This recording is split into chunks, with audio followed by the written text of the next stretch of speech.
alteração do tecido também, que já mostra uma alteração celular, porém não existe um tumor ainda, existe uma alteração a nível celular.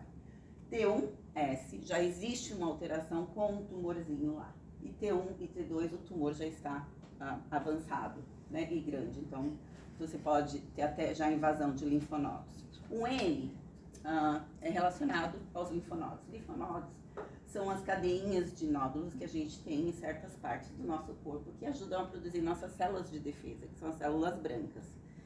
E os tumores de câncer, eles sabem que por lá é muito fácil se espalharem pelo resto do corpo. Então, quando os tumores começam a crescer e eles têm uma característica de se disseminar em metástase, eles correm direitinho para esses nódulos. Então, eles vão lá, chegam lá, fazem uma casinha e começam a se distribuir. Então, quando o médico pede o estagiamento, ele também pede nos nódulos, porque ele precisa saber se o tumor já migrou para o nódulo. Então, a mesma nomenclatura. NX, o nódulo está perfeito, não tem nenhuma aparência, não tem nenhuma célula alterada.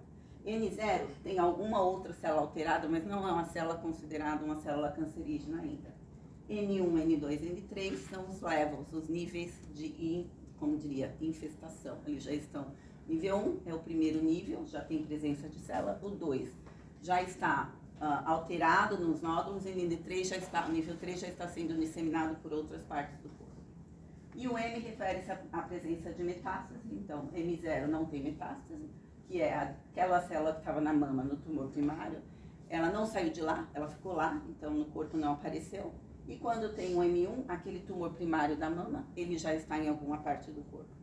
A célula de câncer de mama, ela tem preferências, ela adora se manifestar nos pulmões e na coluna espinhal. É um dos primeiros lugares que elas mais são encontradas após a metástase. Esses grupos, só terminando do estagiamento, então, quando tem, eles usam TNM e o grau em 0, 1, 2, 3 e 4. 0, o tumor está lá, é um tumor, pode ser benigno ou não tem metástase, não é invasivo, ou seja, ele não saiu daquele sítio. O tumor primário é pequeno, não tem invasão dos linfonodos no número 1. No 2 e 3, o tumor já é um pouquinho grande, tem invasão de outras áreas do órgão e podem ou não ter migrado para o linfonodo. E o tumor no nível 4 é porque já tomou a região de linfonodos e pode estar já migrando para outras regiões do corpo.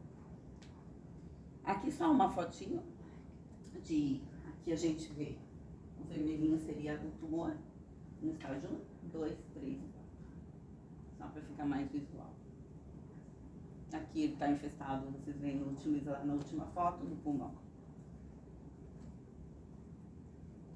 Aqui só um exemplo de mama normal, só para mostrar para vocês o que eu vou falar dos dois tipos de câncer de mama. A gente vê a pele, os lóbulos, que são tipo uns saquinhos de umas caixinhas de uva, onde são produzidos o leite materno, e os ductos por onde sai o leite materno. A gordura e o músculo, aí a posição de uma mama normal. E o câncer de mama, ele sempre começa nas células da mama, e a grande maioria são considerados malignos. Então, não existe um tumor benigno de mama. Grande maioria, 99,9% são considerados cânceres malignos. Eles podem ser de dois tipos. O de mama ductal, como eu falei, que ele está no ducto, onde sai o leite, a secreção, no caso, porque homens também têm câncer de mama, eles não produzem leite, mas onde está no ducto. Ou o lobular, que começa nos lóbulos, onde se fabrica o leite materno. Basicamente, são dois tipos que aparecem.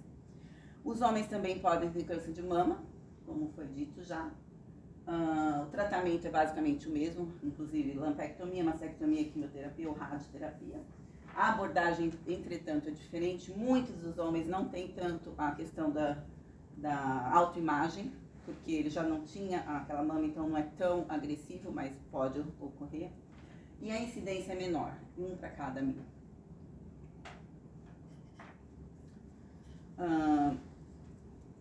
É feita uma diferenciação na hora que é feito o diagnóstico para saber qual o tipo do câncer, mas também quando o médico vai decidir o tratamento, ele precisa saber qual a característica desse câncer, como ele se comporta, né? como que eu diria, como que ele se alimenta, quais as preferências alimentares para ele crescer e se disseminar no corpo.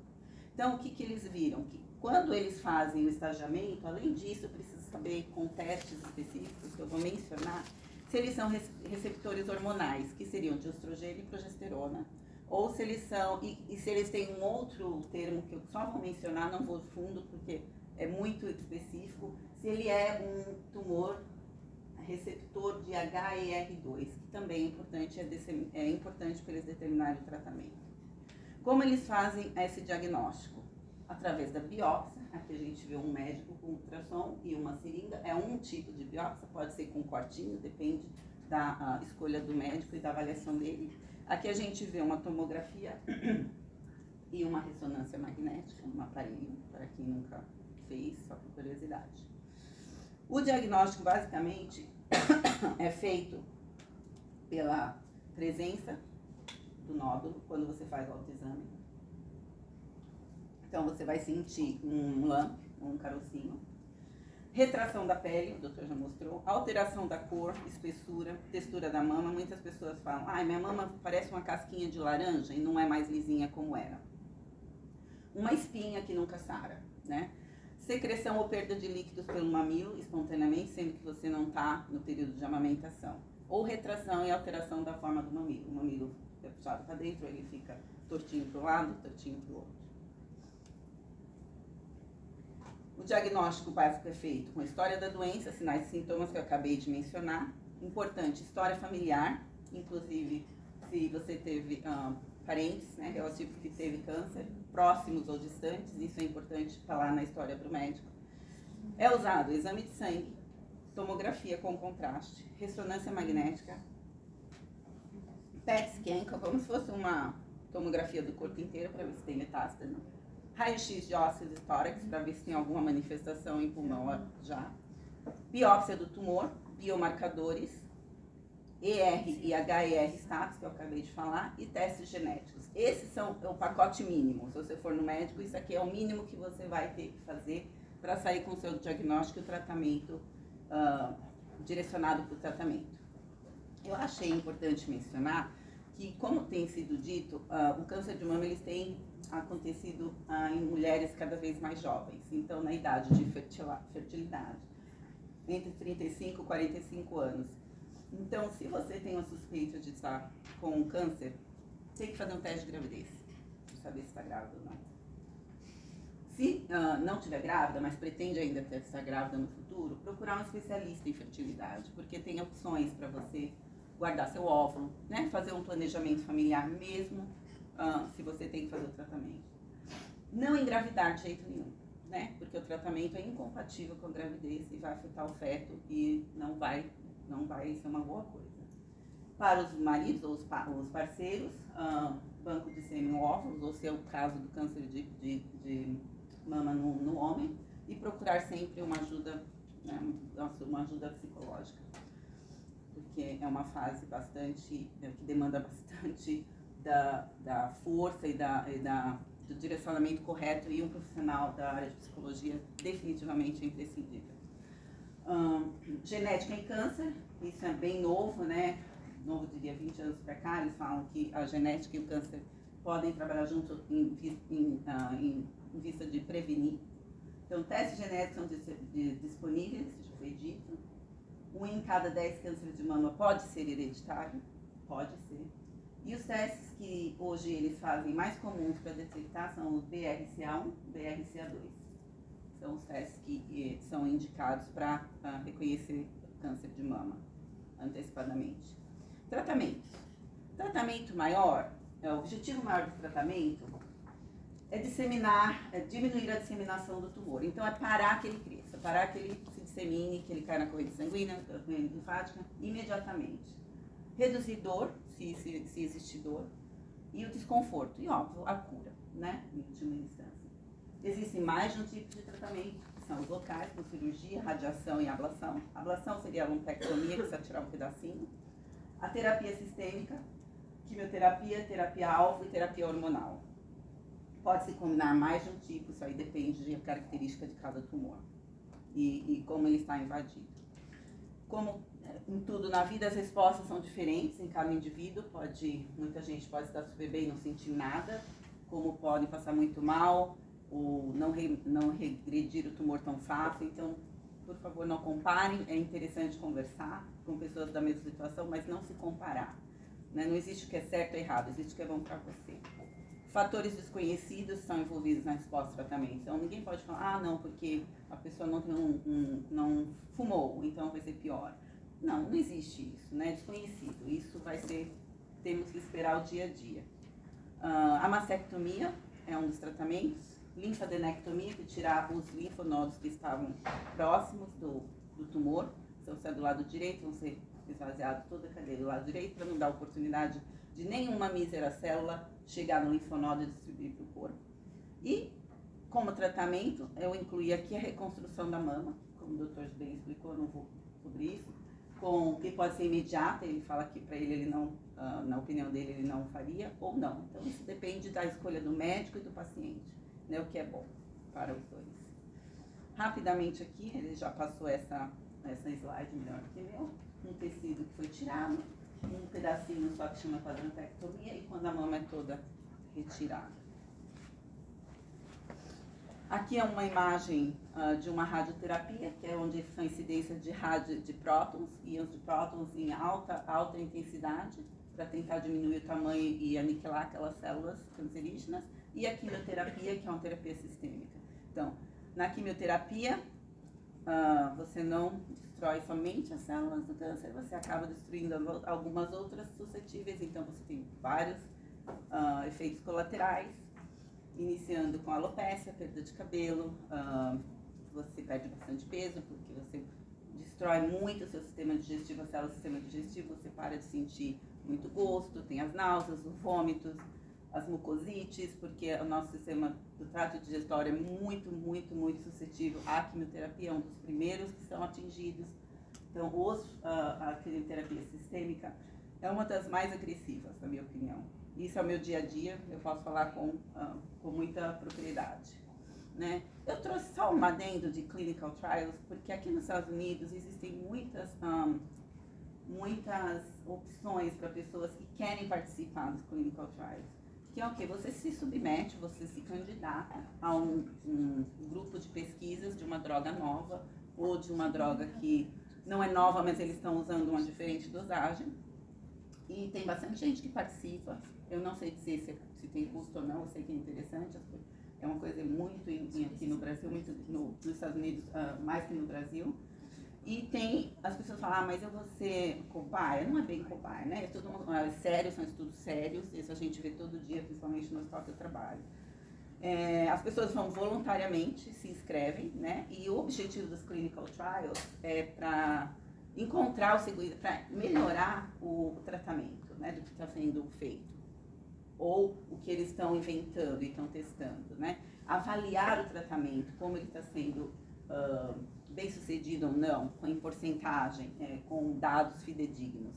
Comparar uma nova droga com a que já existe, como eu disse, e avaliar a segurança dessa droga e tratamento no final. Né? Tem um site que eu coloquei aqui, clinicaltrials.gov, vocês podem candidatar ou saber mais. Só uma curiosidade, que não sei se vocês já tinham ouvido dizer. Bom, redução de risco e prevenção. Gente, prevenção, basicamente, autoexame de mama, mensal, 7 dias após o início da menstruação, para mulheres que ainda têm menstruação. Mulheres que já estão na menopausa, elejam um dia por mês. Meu dia 20 é o dia do meu autoexame, todo mês, após a menopausa. E para mulheres ainda em idade fértil com menstruação, 7 dias após o início da menstruação. Tá? História familiar e genética, importante saber. Né? Todos falaram aqui, se eu sei que eu posso ter, eu vou me prevenir mais. Então, é uma condição de prevenção. Dados achados na literatura. Grande intervalo entre menarca e primeiro filho. Os estudos mostram que pessoas que tiveram a menarca, que é a primeira menstruação, muito cedo e demoram muito para ter filhos, têm uma incidência maior de terem câncer de mama. Isso são os dados, são mostrados. Né? Então, se você pode planejar e não esperar tanto e ainda quer ser mãe, procure fazê-lo quanto antes dentro da sua possibilidade. Outro tem preta menarca e a menopausa. Isso a gente não pode controlar, né? Mas a gente pode saber. Então, se você tem uma menarca aos 9 anos, se você tem 60 e ainda tem menstruação, esse período fértil muito grande, eles viram que é mais tendencioso a pessoa ter câncer de mama. Índice de gordura corpórea. Sim, é verdade. As pessoas com índice de gordura corpórea maior do que as que não têm mais propensão a ter câncer de mama. Então, o índice de massa corpórea em termos de gordura corpórea. Índice de gordura corpórea, não massa corpórea, porque é diferente. Uso de álcool, fumo, drogas recreacionais. Tudo que é um não health lifestyle promove a ter mais chances de ter câncer de mama. Mudanças de densidade mamária também. Quando você vai na mamografia e na sua mamografia, o médico fala, a sua mama está um pouco mais densa. Eles viram que no futuro, pessoas que tiveram esse diagnóstico poderiam ter prevenido, porque é uma condição que pode levar a ter um câncer de mama. E estilo de vida sedentário. Eu não vou nem falar sobre estilo de vida sedentário, senão vão ser 2 dias de aula, porque eu sou super adepta do estilo de vida ativo. Então, não sei se acabou, deixa eu ver. Acabou? Não. Aqui, yeah. Então, gente, exercício, água, dieta, legumes, frutas, estilo de vida saudável, ok? Isso vai ajudar a prevenir. Um pouquinho sobre o estresse. O estresse, enquanto o estresse vai muito longe, só para uma pincelada também. O estresse está tão alto, eles classificam como de estresse. E o que causa esse estresse é que necessita não só tratar de médico, enfermeiro e hospital. Ajuda psicológica, ajuda comunidade, espiritual. Tudo isso é importante no processo de saúde e doença do câncer de mama. O que causa os estresse? Os sintomas não controlados. Então, um câncer muito invasivo, com muita dor, com muita dismorfia, né? Alteração da aparência. Outras doenças associadas, porque você é uma pessoa, né? Você não é um câncer de mama. Antes de você ter o câncer de mama, você tinha outras coisas relacionadas, né? Ou uma pressão alta, um diabetes, qualquer outra doença, uma artrite. Limitado acesso a serviços de saúde, dificuldades financeiras. Pessoas muito jovens, porque ainda estão, né, fazendo a vida, não tem nem um suporte. Conflitos espirituais, dificuldades em falar sobre o problema, problemas familiares, falta de suporte familiar e pessoas que vivem em outro país. Isso é incrível, achei fantástico trazer que isso é muito, aparece em toda a literatura. Pessoas que migram e não têm suporte da família, estão em outro país, não sabem onde procurar, onde eu vou, como eu começo, né? Então, a gente sempre tem que ter, esse é o que a gente, como enfermeiro e equipe multidisciplinar, os médicos, psicólogos, olham para o paciente e pensam em tudo esses fatores de estresse. Suporte e cuidados são imprescindíveis, necessários para aliviar os sintomas. Então, a pessoa vai ter que passar com o nutricionista, porque a questão alimentar, perda de peso, é terrível nesse momento. Então, procurar um suporte nutricional, psicológico, como eu disse, procurar um mentor, procurar livros que ajudam, né? Tudo que te dê um suporte. E para quem tem uma pessoa que conhece a gente como amigo ou como profissional, informar e ajudá-los. Auxílio e conforto espiritual, não necessariamente religião, né? Serviço social, psicológico e o acompanhamento depois do fim do tratamento a cada 6 ou 12 meses, dependendo do caso, também a indicação do profissional. Aqui, rapidamente, como eu falei, prevenção, estilo de vida saudável, exames regulares, intervalo da mamografia. Aqui nos Estados Unidos, a FARC fala, depois dos 50 anos, de 50 a 69 anos, eles indicam fazer a cada 2 anos. Menos de 50 anos, eles não recomendam, mas você pode decidir isso com o seu médico. E o médico pode lhe dar a solicitação para fazer, se você quiser, o seu direito. Eles não precisam, eles não vão contra os guias, os guidelines, mas você pode discutir com o seu médico. É recomendado, tanto aqui quanto no Brasil, depois de 50 anos, a cada 2 anos. Mastectomia, no caso de você ter um diagnóstico precoce e optar, como ele mostrou, a própria atriz fez. Tamoxifen é uma medicação, só se vocês ouvirem falar, que eles dão quando a pessoa tem a predisposição a tumores que são receptores de hormônio. Terapia hormonal pós-menopausa, há controvérsias. Quem nunca ouviu, eu não faço terapia pós-menopausa com hormônios, porque levam ao câncer. Os índices são altos, sim, mas hoje já estão se vendo os hormônios bioidênticos, que eles não são derivados de animais ou químicos. eles estão fazendo, então, está diminuindo bastante o câncer de mama e dando uma qualidade de vida para mulheres na pós-menopausa. Suplementação de vitamina D, estudos novos mostram que ajudam bastante a prevenção de câncer de mama. É novo, é muito novo. Dieta rica em frutas, verduras e vegetais. Mulheres que amamentaram e amamentam têm menos chance, né? Isso não tira a condição de ter, mas pode diminuir a chance, mulheres que amamentaram. Primeira gestação ainda jovem. Exercícios e baixo índice corporal de gordura. Aqui um exemplinho do autoexame de mama. Então, a gente vai começar do mamilo, rodeando o mamilo, e você vai apertando a pressão bem devagar. Isso. Bem devagar você vai rodeando e apertando toda a sua mama e sentindo. E nódulos. E no fim você vai pressionar o seu mamilo, se sair alguma coisa. Você pode fazer no banho com sabão, porque sua mão desliza melhor. Ou se você preferir deitado, passa um hidratante para você sentir e você vai pressionando. Ok? Esse é basicamente o exame. Esperança em vida após o câncer. Centenas de milhares de vidas foram salvas pela mamografia e pela detecção precoce. Monitoramento vai ser para o resto da vida. Você pode ser livre do câncer, câncer free, mas você tem que monitorar uma vez ao ano. São considerados sobreviventes de câncer no dia que é diagnosticado e para o resto da vida. Então, aquela pessoa, no dia que ele foi diagnosticado com câncer de mama, até ele morrer, ele é considerado um sobrevivente, mesmo que o câncer nunca volte. Então, apenas uma curiosidade de nomenclatura. E assim, muita vida após o câncer de mama. E graças a Deus por isso. Obrigada, foi um prazer.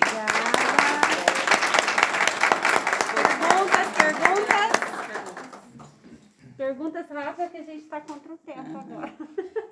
Alguém tem alguma pergunta para a Ju? Não? Não, obrigada. Ela falou bastante. Eu falei bastante, deu tudo. Vai cobrir. Isso. E a Juliana, Ju, fala onde você trabalha um pouquinho. Eu trabalho no Emory. O que você faz? Eu trabalho no Emory Hospital Midtown, na unidade de oncologia. As pessoas chegam lá já no estágio que já fizeram a cirurgia, vão fazer a quimioterapia, então o meu tratamento é basicamente inpatient. Eu instalo as quimioterapias, eu controlo os vômitos, eu controlo as febres, os tremores, eu abraço quando eles choram. E choro junto às vezes. Esse é o meu trabalho. Ju, obrigada. Agora nós temos a doutora Karen Menezes. Can you disconnect us? Yes, sorry, yes. Let me disconnect. Alright, Karen. Karen é a pediatra e a Karen vai estar falando pra gente um pouquinho sobre o câncer na pediatria, né, Karen? E ela vai falar em português também. I'm sorry, doctor. That's all right, I'm doing it. You learn the Portuguese. I understand a little. You do. It's like my husband. He understands. Ele precisa aprender. Então, Yeah, tem uma- I know. That's what I tell my husband every day for 15 years. He should learn Portuguese now. Karen, fica um pouquinho assim, ou se a gente quiser trazer o monitor pra cá, porque o pessoal lá vê e a gente não te cobrir. Aí tá ótimo. Maravilha. Aí você não fica escondida atrás do... Tá O bom, que em você primeiro acha? lugar, boa tarde. Boa tarde. Estou feliz de estar aqui com vocês. Na verdade, hoje está sendo um dia bem especial para mim, porque quando eu comecei a conhecer e a conhecer mais a comunidade brasileira, começou a pandemia. Aí eu me isolei de novo, mas fiquei muito feliz de ver muitas caras conhecidas e conhecer muitas outras que eu não conhecia ainda. A gente está falando de outubro rosa. Geralmente, outubro rosa significa câncer de mama. Essa não é minha especialidade. Eu cuido de criança. Mas, inclusive, câncer de mama, eu acredito que tudo começa muito tempo antes do que começou. Né? Então, eu vou falar brevemente sobre câncer em crianças, mas o mais importante do que eu vou falar, na verdade, é prevenção em geral. Prevenção em câncer de crianças, prevenção em câncer em geral. Na verdade, esse é um tema, eu vou ser sincera, eu até queria, quando eu comecei a fazer medicina, eu sempre quis ser a médica oncologista de criança, que eu sempre achei uma das melhores áreas para trabalhar, porque você vê um resultado de uma coisa maravilhosa acontecendo, né? Crianças que não devem sofrer esse tipo de problema, sofrendo, e você faz alguma coisa por elas, para elas se sentirem melhor. Mas Na verdade, eu estou muito mais feliz sendo pediatra geral, porque eu faço um pouco de tudo e muito de pouco.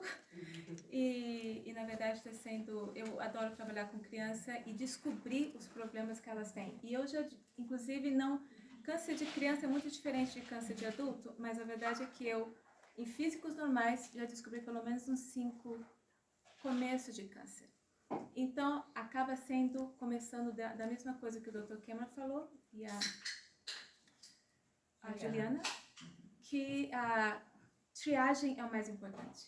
Conhecer as coisas do começo é o mais importante. E, na verdade, eu acho que isso que tem que ficar na nossa cabeça, das pessoas que estão aqui, as pessoas que estão online. O mais importante é triagem.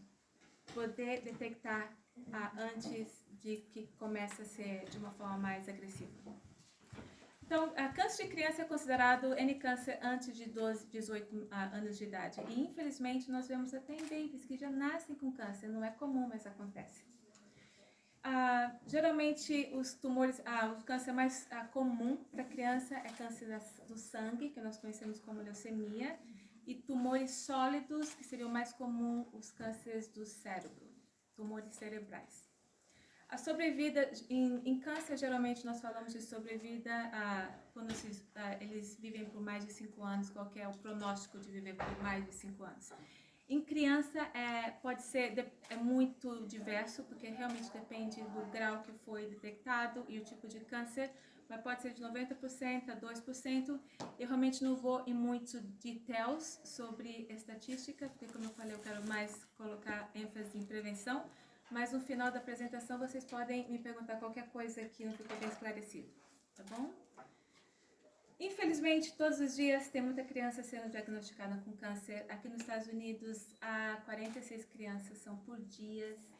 No ano, mais de 12 mil crianças são diagnosticadas. E o mais importante, e aonde difícil de falar de prevenção, porque a maioria dos cânceres não tem uma causa conhecida. Infelizmente, a maioria dos cânceres em crianças não tem uma causa conhecida. Mas a gente vai falar um pouquinho de prevenção, do que a gente pode fazer com relação a isso. Apesar que as causas do câncer têm sido estudadas há décadas, em primeiro lugar, eu diria que o estudo tem muito mais estudo como tratar do que como prevenir, infelizmente. Então, é um campo muito aberto para muita investigação ainda. Mas os cânceres que podem acontecer em criança, dos que têm causa conhecida, as causas mais comuns é quimioterapia. Quer dizer, a criança que já teve câncer tem uma tendência maior de ter câncer depois. Primeiro, ela recebeu toda essa load de medicação quando são muito crianças, quando são muito jovens. Então, elas têm muita vida pela frente e isso vai ficar no corpo dela. Inclusive, também a radiação que recebem. Adultos já não tem tanto esse problema, porque eles são diagnosticados mais depois de grandes. Então, podem também ter secundários cânceres, mas não é tão frequente. E outros fatores que, na verdade, são associados com a causa de câncer em criança é o tamanho de como eles nasceram, a idade dos pais, anormalidades congênitas e fatores genéticos. Infelizmente, o câncer nas crianças tem a tendência de ser um pouquinho mais agressivo que nos adultos. E a razão disso é porque é difícil fazer screening. Adultos, nós estamos falando do screening do câncer de mama. Em criança, é muito difícil. O que eu costumo falar para todos os meus pacientes é que qualquer síntoma de mais de 2 semanas tem que ser investigado. Uma criança que está tossindo por mais de 2 semanas, uma criança que está perdendo peso sem nenhuma explicação, ou uma criança que tem febre por mais de 1 semana, uma criança que está mancando ou que se queixando de uma dor específica num lugar do corpo, a parte que seja mais de 2 semanas. Eu costumo dizer, criança não tem que ter dor de cabeça, uma criança que está com dor de cabeça e frequente tem que ser vista. Nada disso quer dizer que vai ser câncer, mas tem que ser vista, porque é quando nós descobrimos e é quando a gente pode mudar totalmente a trajetória de vida dessa criança. Em 80... Meu sobrinho, ele teve agora leucemia há pouco tempo. Apareceu manchas na perna dele. Exatamente. Yeah. Muitas manchas. A minha sobrinha disse, sim, de repente. Isso. Aí esse é um dos casos mais comuns. Do lado, tipo uma íngua. Uhum. Ela correu, levou para o hospital, o médico já falou assim, de primeira, né? Falou assim, olha, não fizemos o exame, mas provavelmente é leucemia. Mas graças a Deus ele... Porque foi Câncer descoberto a free, tempo. Então, o que eu falo, qualquer coisa que não está normal, ou vem ou me liga. Eu sou uma médica bem aberta.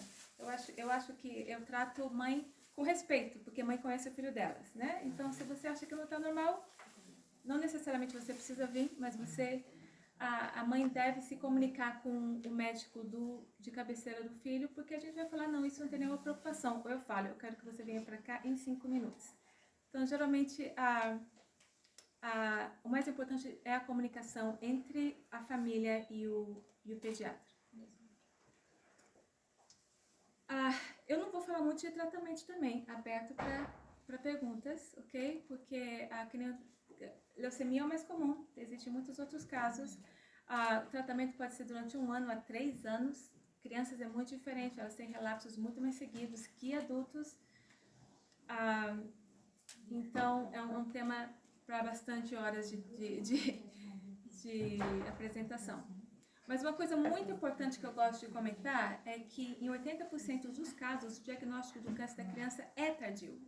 E a enfermidade já está avançada. Porque não todos são como esse. Não todos começam com manchas que não têm explicação. A maioria é uma criança que está com uma febrezinha, que a gente não deu muita atenção. Uma criança que de vez em quando se queixa aqui, mas para de se queixar.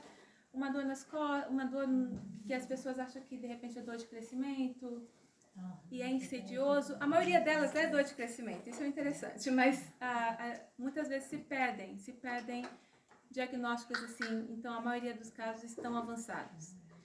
O adulto é o contrário, 20% dos casos são avançados, porque os cânceres mais comuns para adultos, que é o câncer de mama, câncer de colo, câncer de próstata, existe um screening bem estabelecido, uma triagem bem estabelecida, então se detecta mais rápido.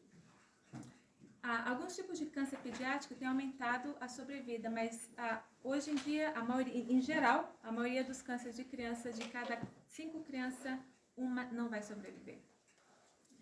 Infelizmente, de novo, a gente está falando de criança. Imagina uma criança de 3 anos que vai passar pelo processo de tratar um câncer que geralmente vai ser leucemia, linfoma, que é outro câncer também do sistema linfático, ou câncer do cérebro. Vão passar por quimioterapia, vão passar por radioterapia, não uma só dose, mas muitas doses. Então, depois do tratamento é quando realmente a batalha, não é que a batalha começa, mas é outra batalha que começa, e por muito tempo. Por quê? Porque as crianças estão se desenvolvendo, então elas recebem toda essa toxicidade da radioterapia, da quimioterapia, e 80%, 75% delas vão ter side effects por vida. Alguns muito leves, alguns muito severos, e muitos deles, como eu já vi, crianças que são consideradas sobreviventes, mas estão numa cama, sem poder se comunicar, sem poder realmente ter uma vida normal. E o mais importante dos problemas que nós vemos nas crianças depois quando elas sobrevivem, é retardo no desenvolvimento do cérebro, de cognição, do crescimento, na linguagem, elas não podem falar, não podem escutar, ou tem muito problema, tem que ficar em terapia. Infertilidade, extremamente comum, há problemas endocrinológicos nos hormônios, há problemas no aprendizado e desabilidade física, ou amputação, ou dano em algum nervo.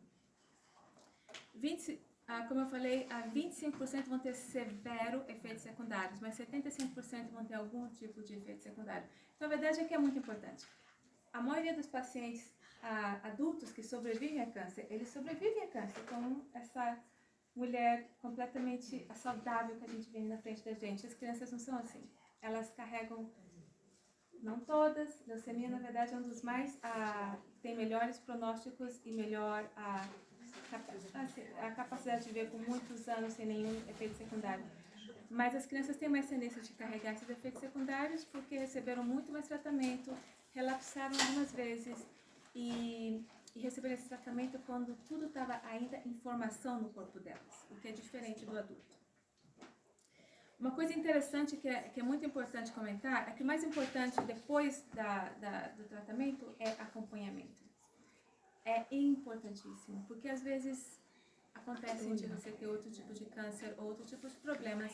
Em países como o Brasil, como os Estados Unidos, 80% das crianças têm acompanhamento. No caso de outros países, principalmente países do terceiro mundo, só 20% das crianças vão ter acompanhamento. Os adultos, em geral, têm 90% de acompanhamento. Então, ainda tem muito trabalho para ser feito no câncer infantil. Acho que todo mundo que conhece alguém, alguma família que já teve câncer numa criança, sabe que a família toda é afetada, né? E a criança também é extremamente afetada com relação ao estresse, que a Juliana conversou, a se sentir ansiosa, deprimida, bullying, o cabelo caiu, vai para a escola. Então, é um transtorno social imenso e é um time que trabalha com essa criança, né? É trabalhadora social, enfermeiras, não sei como seria a vida dos médicos e dos pacientes sem enfermeira, porque elas são as educadoras. E escola, a professora, a mãe, a tia, na verdade, toda a família tem que trabalhar unida, porque, na verdade, o que eu mais vejo, eu trabalhei há algum tempo com pacientes oncológicos, é a família sendo basicamente destruída, porque imagina, os pais param de trabalhar, têm que pagar as contas e ficam lá, e o outro irmão, a outra irmã completamente abandonada. Então, muitas coisas acontecem que precisam de acompanhamento e ajuda, inclusive, de nós, a sociedade, a ajudar essas famílias, porque é uma bomba na família. Inclusive, imagino que para adultos também, né? Porque se a mãe ou o pai está trabalhando e não pode mais trabalhar porque tem câncer, aí vem todos os outros problemas por trás do diagnóstico. Agora vamos começar a falar de uma coisa muito importante. A gente não tem muito tempo, mas eu adoro falar sobre isso, que é prevenção. Prevenção em geral. E isso não é só prevenção para o câncer pediátrico, também é a prevenção para o câncer em geral, não só o câncer de mama. Mas mesmo que no começo dessa apresentação eu falei que a maioria dos casos de câncer de mama, de criança, não tem causa, eu totalmente acredito em bom estilo de vida, em todos os aspectos. Eu acho que isso previne não só câncer, como muitas outras enfermidades. E esse é outro problema. O câncer não tem causa porque não se descobriram a causa ainda, mas tem uma causa, né? Não foi estudada ainda, não foi descoberta. E eu tenho certeza que se estivessem fazendo mais investigação com relação à prevenção e à causa, nós descobriríamos que muitas coisas têm a ver realmente com alimentação, com meio ambiente, com todos os outros fatores que a gente vai pincelar agora nessa apresentação. Como a Juliana falou, a dieta é o mais